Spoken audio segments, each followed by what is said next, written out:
Hey y'all, this is Theresa. And Mark. And we're your hosts for Tell Me That Story, where we'll tell y'all true stories of real life happenings. So stick around. You never know what you might hear.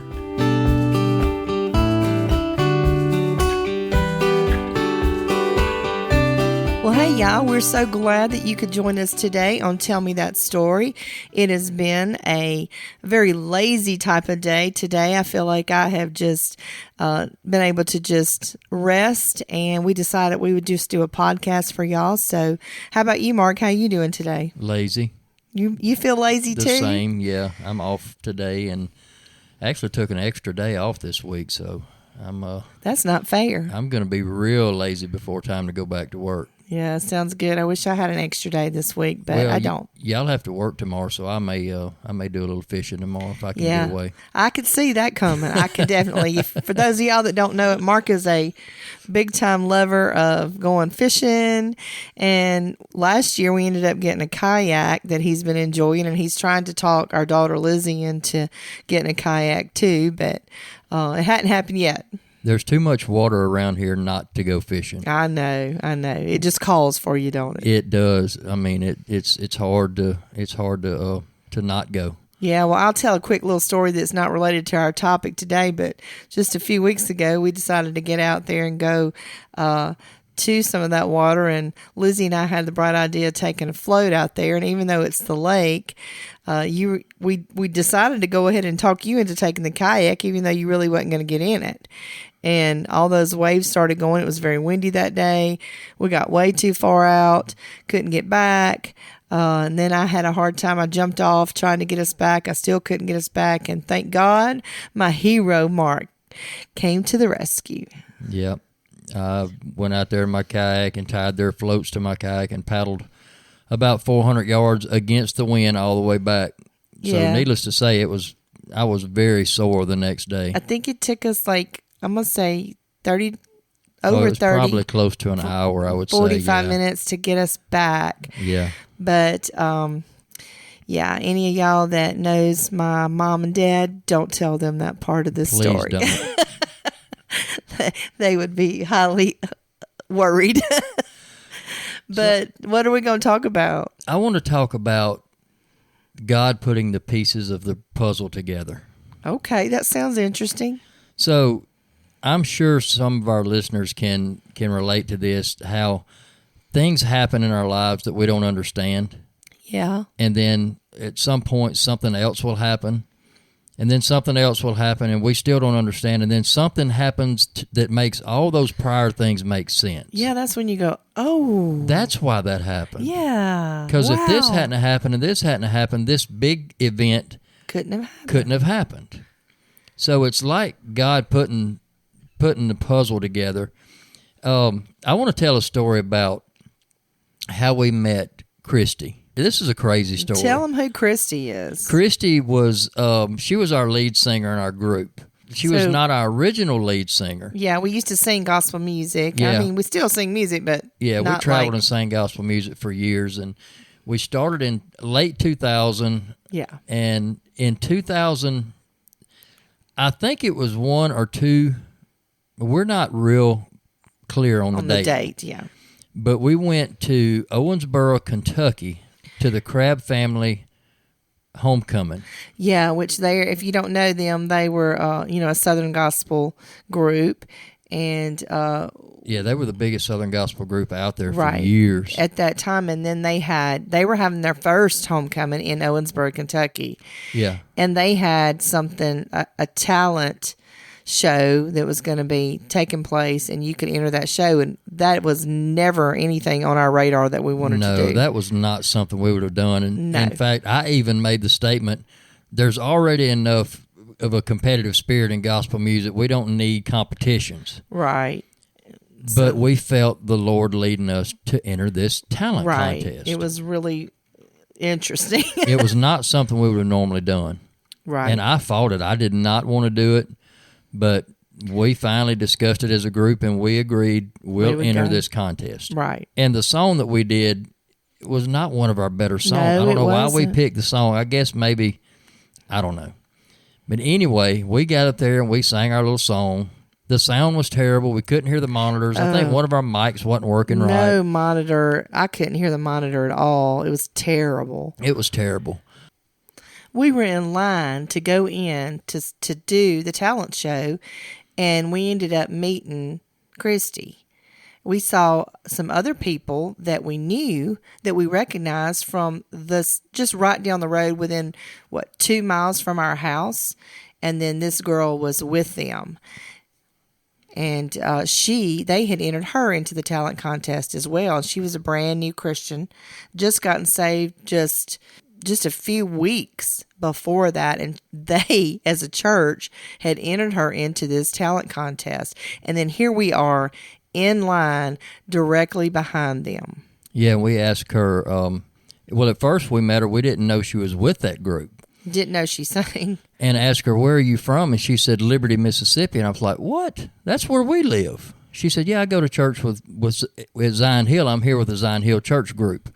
And then we found out they had entered her in this contest. Right. And she was so extremely nervous about it because, to tell you the truth, she had never sang in anything like that. She had just started singing at church. She was used to singing in bars. Yeah, karaoke and bars, that was what stuff. She was used to. Yep.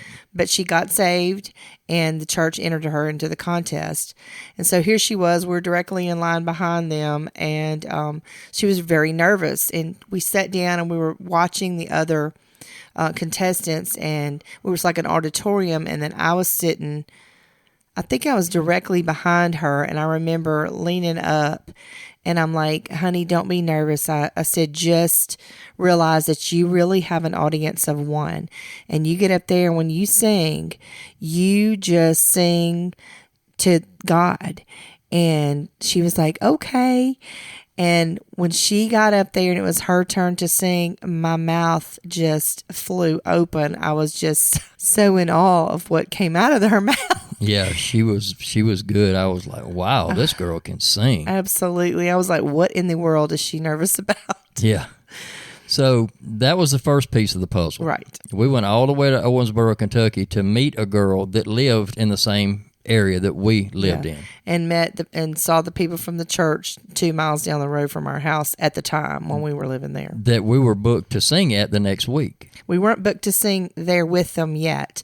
While we were there, they told us that there was a revival that was happening when we got back. Yeah, right. And they had music lined up for every service except for the Sunday morning, and they asked if we would come and just do the music for the Sunday morning service. And we said we would. And then what happened? So we did that service that Sunday morning, and I remember we were still on the stage, and I looked at you and Carrie. Carrie was singing with us at the time, and she was an awesome singer also. Yes. But she was singing with us, and just powerful woman of God.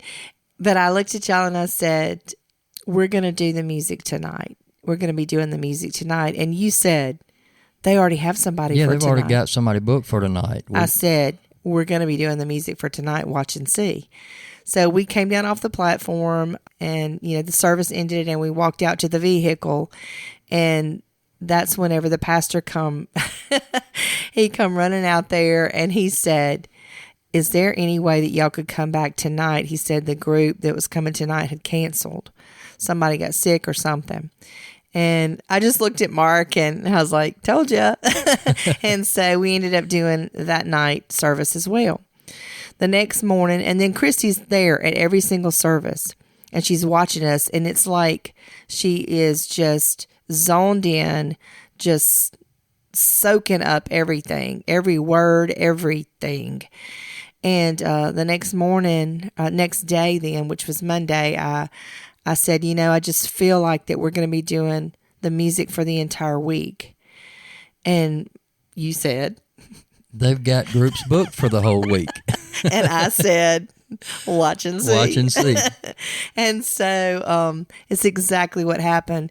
Every day something would happen, either that somebody in their group got sick, or they just called and they ended up having another engagement. I don't know what all happened. I cannot remember that part. I just remember we said we would do it. And we went, and we were there every night. Yeah. While we were there, she was truly highlighted to me, just standing out, and she would come and talk to us. And I remember feeling like that she was going to need a place to stay. Come to find out, she was, like I said, a new Christian. I think we talked about that in a previous podcast.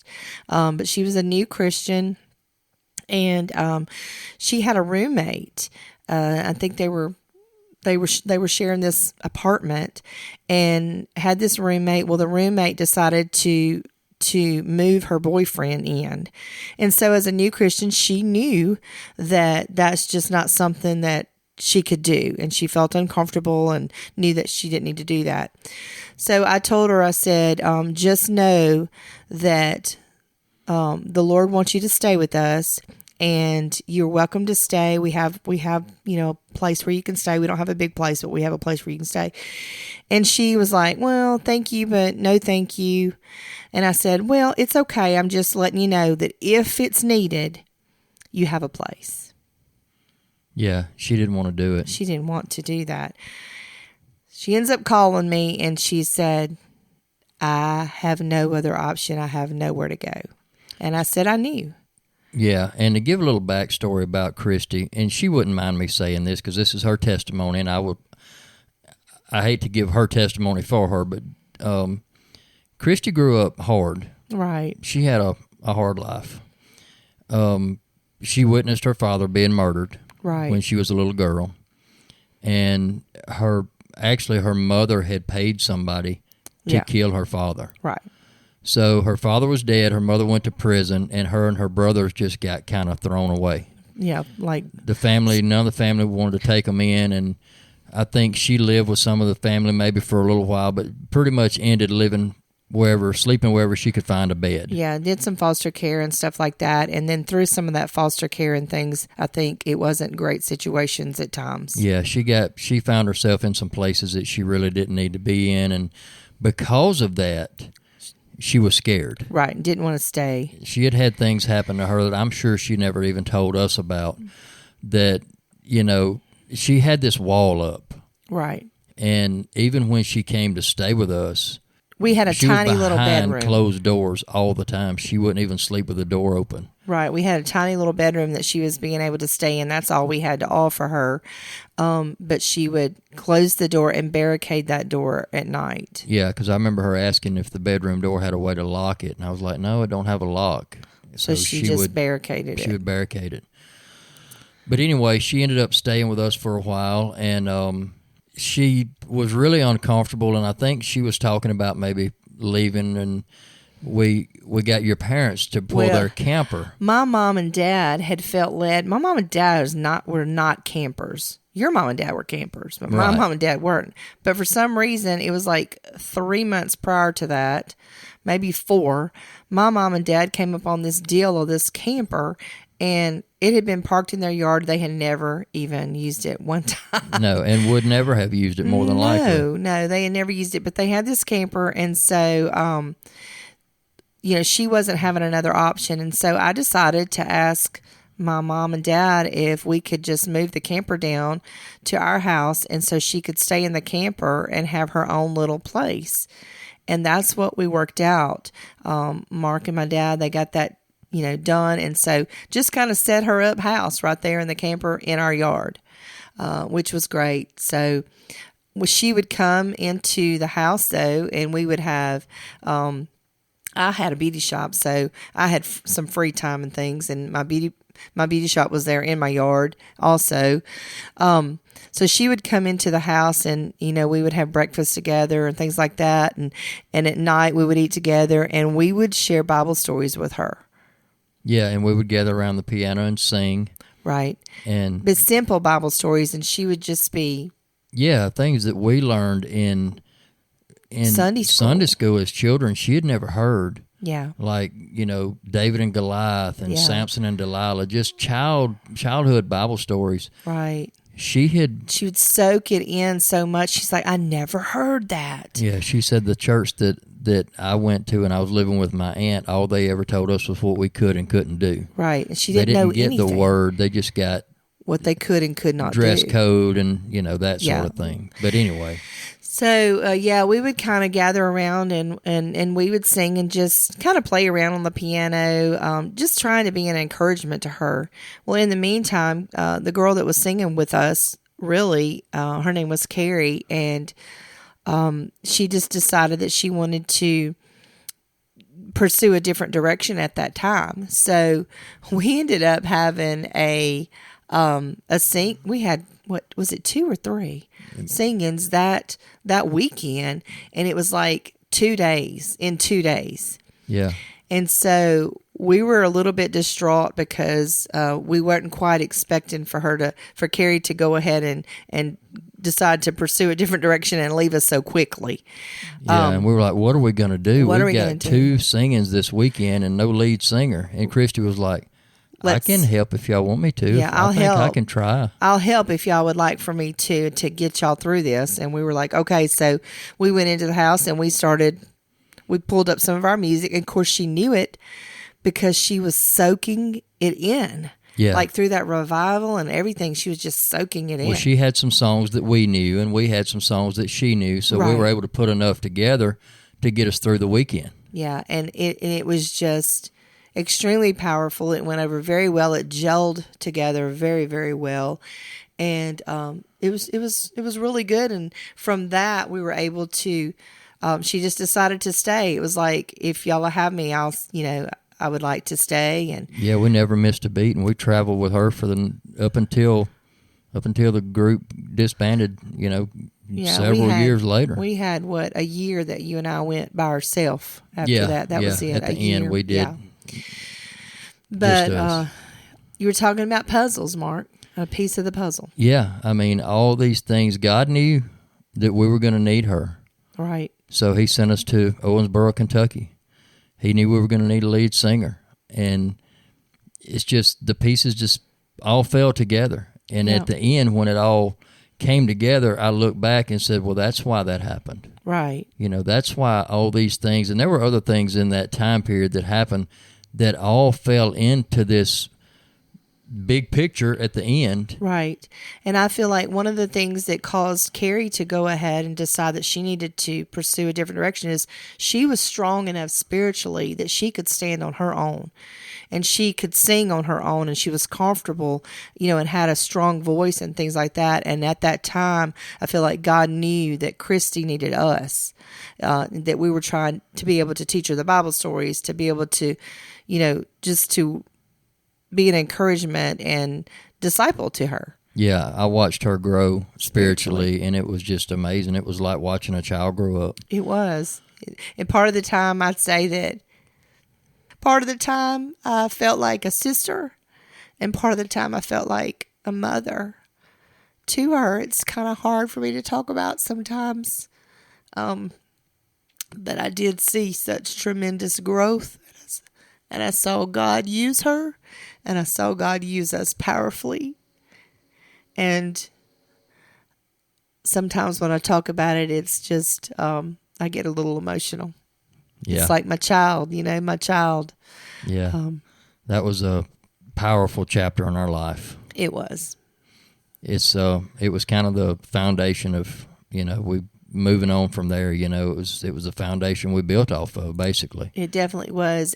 But fast forwarding a whole lot from there, I remember I was sitting there one day, and so I'll tell you this story, and you can go back and listen to one of the other podcasts that talks about our fertility or infertility story. But I was sitting on our front porch, and I was sitting in the swing, and I saw our equipment trailer, and it had the name of our group on there at the time. And I remember the Lord speaking to me, and that had become my baby, the singing group, and being able to go do that. I mean, that had become my baby. I remember the Lord saying to me, if I ask you to, will you lay it down? And I didn't quite understand that, but we can tell you now that whenever the Lord told us to lay it down, it was 2 months later we found out that we were four weeks pregnant. Right. So that was just Him beginning to prepare me. Yeah. And through all that, having kids and, having adopting a child and having our natural born child at the same time, it just kind of, life moved in a different direction. I'll just say it that way. It did. And, the Lord... I feel like we had fulfilled our purpose. We had. And when you listen to the other one, you'll hear us tell about that more and what the Lord was telling us during the time that we were out doing that. But meeting her was a piece of the puzzle in Owensboro, Kentucky. Everything is in seasons, and that season was over. It was time to move to the next season. And the next season was kids. That's a whole nother topic. Oh, that's a whole nother topic.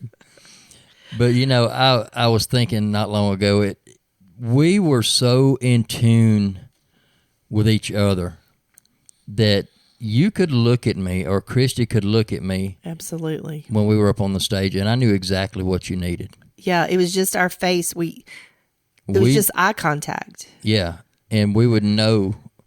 We always had a lineup of songs that we were, but that was just we would pray we would pray before the service, and we would get our little lineup of what we felt like we were going to start with, but that was always subject to change. Yeah, and a lot of times it did. Yeah. We would get to a song, and I would feel like we were supposed to skip that song for some reason. Right. Or replace it with another song, and I'd look at y'all, and y'all would nod. Y'all would know exactly what I was thinking. Yep.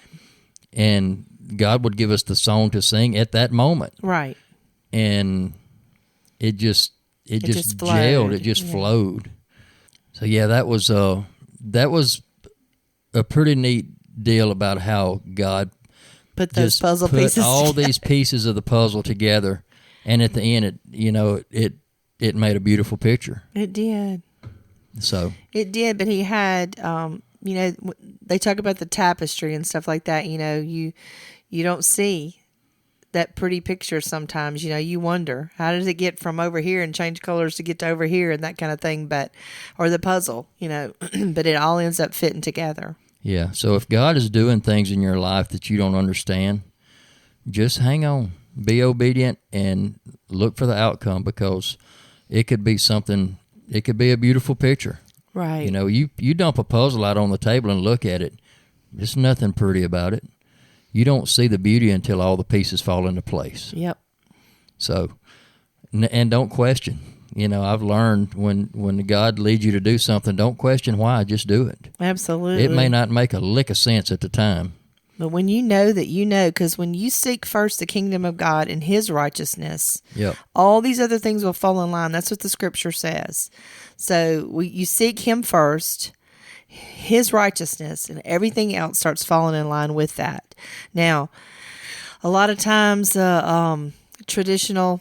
Let's see, I hate to use the word traditional, but just somebody that calls themselves a Christian that sits on a church pew, sometimes they don't get into the deeper things of God. Maybe they're not into the Word. Maybe they're not into following after what He is speaking to you. But there are some that are, and I believe there are more today than what used to be. So we always feel that we need to go by what God tells us to do. And we can tell y'all another podcast that we'll be doing soon, and it'll be about the move that he told us to make, and it was a big move. So that'll be an interesting, very interesting podcast. So y'all stay tuned, because you never know what you're liable to hear. That's what Mark always says. Yeah, entering that talent contest was something we absolutely did not want to do. Right. But we knew we had to, and if we had not entered the talent contest, we may have never even met Christy. Right. Even though she lived in the same community with us, we may have never met her. Hey, Mark, do you remember another section of that story while we were there, and we came out and we were on our way and we met that news reporter? Yes, I do. Made me think about it. Yeah, there was a news crew there I think it was from the, what's that big town? It's not Owensboro. It's where they had the Quartet Convention in Kentucky. I can't think of the name of it. My mind went blank. But anyways, a news station there, and they had a reporter there, and we were walking out, the three of us, and I don't know why she just assumed we were a singing group, But maybe it was the way we were dressed. We were dressed. We both had on the dresses that matched, and you had on a suit that, that coordinated with our dresses. Yeah. So she met us on the sidewalk, and she said, "Are y'all a singing group?" I was like, "Yeah." She said, "Where y'all from?" And we said, "Mississippi." And she said, "I think I just saw y'all's tag in the parking lot." I said, "You probably did. It was a big red trailer." She said, "Yeah." I said, "Yep, that's us." She said, "Will you sing a song for me?" Yeah. And she had a camera pointed at us, and I was thinking, "Oh, Lord, we don't even have any music." But we sang Beulah Land, right? Just the chorus, a cappella. Mm-hmm. And she had goosebumps that popped up on her arms that looked like cantaloupes. And her legs. She said that was absolutely beautiful. And it was top story on the 10 o'clock news that night.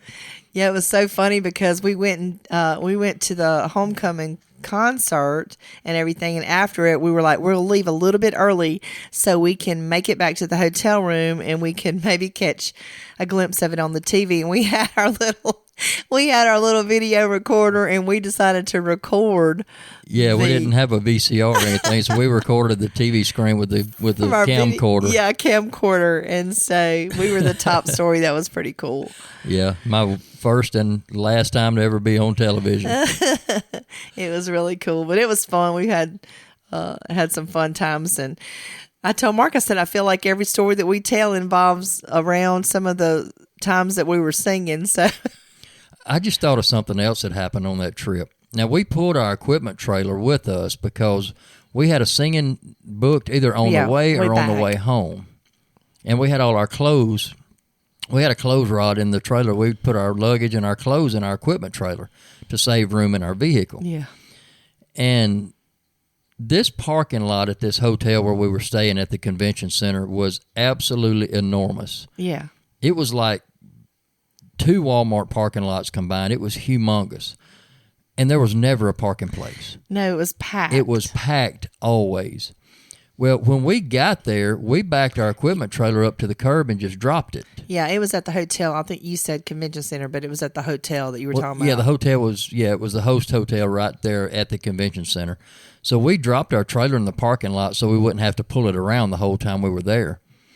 And we never had a parking spot beside our trailer, ever. We'd have to park somewhere and walk all the way to our trailer and get our clothes out. Well, this particular time, we had gone out that morning. If I remember right, I think we had gone to get breakfast, and we came back, and the only parking space in the whole parking lot was right beside the trailer. Yeah, it was odd. We were like, oh, yay. Yeah, look at this. We got a good spot. So we pull in, and Theresa and Carrie are up in the trailer getting clothes out, and I'm standing on the ground, and they're handing clothes out to me, and me and Theresa are fussing about something, and she said, "I'm going to knock your head off," or something like that. And all of a sudden, I realized there's a man standing. Excuse me, Mark. Didn't Jeff and Sherry Easter, didn't they call that intense moments of fellowship? Intense moments of fellowship. Right. Not fussing, it's intense moments of fellowship. That's what we were having. Let's get it straight, okay? But all of a sudden, I realized there was this man standing right behind me. Right. And it kind of startled me a little bit. And I turned around, and it was this guy. He was about my height, just a normal-looking guy, had on sweatpants and a sweatshirt, a hoodie, I think. And a fanny pack. Yeah. And he said, "Are y'all a singing group?" And I said, "Yeah." And I stuck my hand out and shook his hand, told him my name. I said, "My name's Mark." And he said, I told him my first and last name. I said, "My name's Mark Jackson." And he said, "My name is..." Whatever it was. Whatever it was. And it was one word. He didn't give me a last name, and the first name was really And we had strange. all told him our full name. Yeah. But he told us his first name. Right. And his name was really strange. I don't remember it. In fact, none of us remembered it 10 minutes later. Absolutely. Which was weird. It was. So we talked to him for a few minutes, and he said, "Y'all travel and sing?" And I said, "Yes, sir, we do." And he said, "How far are you willing to go?" And I said, "Well, we'll go wherever God opens the door." And then somebody else said, like, as far as it takes, or we all had an answer, and he waited for us all to answer. Yeah. But it wasn't like, I don't know, it was just really strange. So we talked for a minute, and then I asked him, I said, "Are you here for the concert?" He said, "No." I said, "Well, you staying here in the hotel?" He said, "No." And I'm thinking, what are you doing in this parking lot? And he didn't volunteer any information. None. Well, we said our goodbyes, and he turned to walk away, and we turned to go back toward the hotel. Right. We just closed you handed us the clothes. We closed the door to the trailer, locked it. It was fast. We already had them. You closed the door, threw the lock on there real quick, and then we started to walk towards the hotel. And there was nobody in the parking lot. Nobody. People. And we had gone maybe 50 feet, maybe. Yeah. And all three of us at the same time turned around and looked back, and he was gone. He was nowhere to be found. And there was nowhere to go. No. And we started We're talking about a 10-acre parking lot, and there was nowhere to hide. This guy was gone. We walked back and looked behind the trailer. I looked under the vehicle. You looked under the trailer. I remember that.